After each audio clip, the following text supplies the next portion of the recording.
Здравейте, охайни момичета и момчета! Казвам се Анета Пълнова, ранг премиер, и днес искам да ви споделя моите 7 грешки, които не бих искала и вие да допуснете. Аз съм клиент на doTERRA от 2019 година. 5 години бях само клиент и потребител и от 2 години всъщност развивам моя бизнес и моят екип с doTERRA. Моя път в doTERRA беше дълъг, имах много перипетии, много осъзнавания и ако днес успея с моето кратко споделяне да направя вашия път по-лесен и по-кратък, ще бъда много щастлива. И така, кои са грешките? Грешка номер 1. Не знам кой е идеалният ми клиент. Просто генерирам някакво съдържание, надявам се нещо да се случи, но нямам идея за кого го правя и на кого говоря. И така, моето съдържание просто увисва във въздуха и не достига до никой.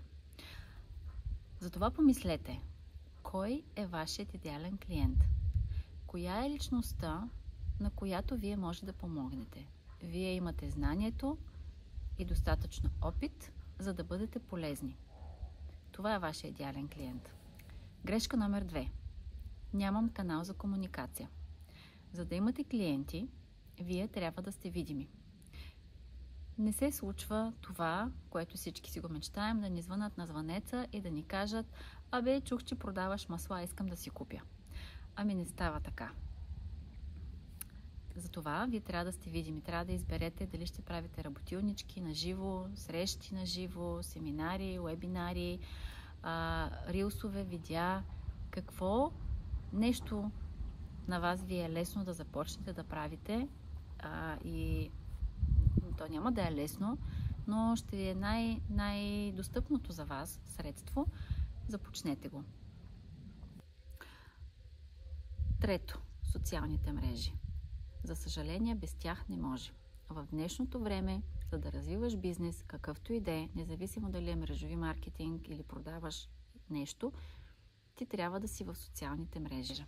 Затова изберете си една: Facebook, Instagram, YouTube, TikTok. Станете професионалист там, изградете стълбове от съдържание, докажете се като човек, който има експертиза, опитност, знания в определена тема и клиентите ще дойдат. Грешка номер 4. Липса на стратегия. Аз имам месечна тема и подтеми към нея. Тя е фокусирана на база на това какво съм планирала като съдържание и като работа. Този месец съм се насочила към съдържание, свързано с женската красота, защото имам планирани работилнички. И затова не се публикува просто съдържание, за да бъдем видими и активни. Грешка номер 5. Липсва ни планиране. Планирайте съдържание спрямо основни стълбове. Този месец, например, аз съм се фокусирала върху женската красота, защото имам планирани работилнички. През следващия месец фокуса ми ще бъде върху детокса, защото ще имам планиран вебинар и всичките ми постове и видеа ще бъдат насочени към тази информация. Това показва, че вие имате фокус, по-лесно се планира, стратегически и стилистически е добре и всичко върви в една посока и когато човек бъде привлечен от това съдържание, вие го подхранвате допълнително с информацията, която след това му подавате.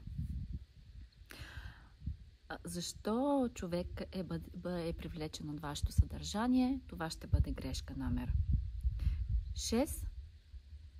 Трябва да знаете какъв проблем решавате с вашия пост или с вашето видео, което споделяте. Защото пускането просто на поредната информация вече не върши работа. Кукичка се казва това, което привлича вниманието на клиента и го привлича, защото в момента това е неговата наболява тема. Дали ще бъдат килограми, дали ще бъде детокс, дали ще бъде липса на нещо, което иска той да си намери. Защото генерирането постоянно на някаква информация, тя не ви носи никакви бонус точки, така да го кажем. И Седмата грешка, която е най-често допускана, е просто генерираме съдържание и не казваме на клиента след това какво искаме да направи. Call to action се казва терминът в маркетинговите обучения, който е за това, след като човекът е привлечен от нашето съдържание, т.е. това му е тема, и стигне до края на нашия пост или до нашето видео и ние просто му казваме довиждане, това на нас не ни носи бонус точки. Когато приключи това съдържание, което сте подали, трябва да имате call to action или нещо, което искате като действие той да предприеме. Дали ще бъде да влезе във вашата мейлинг листа, дали ще бъде да ви последва страничката или да влезе във вашата нова група, за да научи повече. Дали ще бъде да се запише за следващия ви вебинар или работилничка. Това нещо трябва вие да му го кажете, за да го направите. Затова предните няколко грешки ги уточнихме. Стратегията и планирането на съдържание водят до хора, които са привлечени от нашата тема месечна, която сме планирали и съответно отиват там, където сме планирали те да бъдат. Това е фокус. На мен това ми липсваше много време. Сега вече знам какво трябва да направя и ще го направя. А вие какво ще направите, си зависи от вас. Мислете за този бизнес като win-win.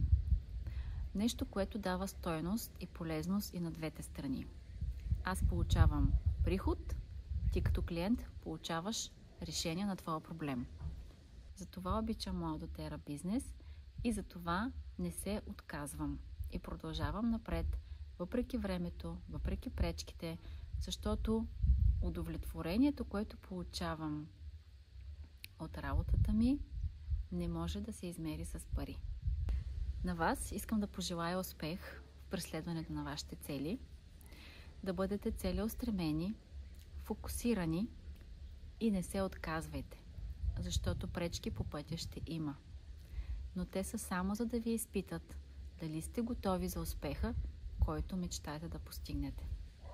Аз съм Анета Пълнова и се надявам с моите споделени грешки да ви помогна да не ги допускате и вие и да постигнете успехите много по-бързо.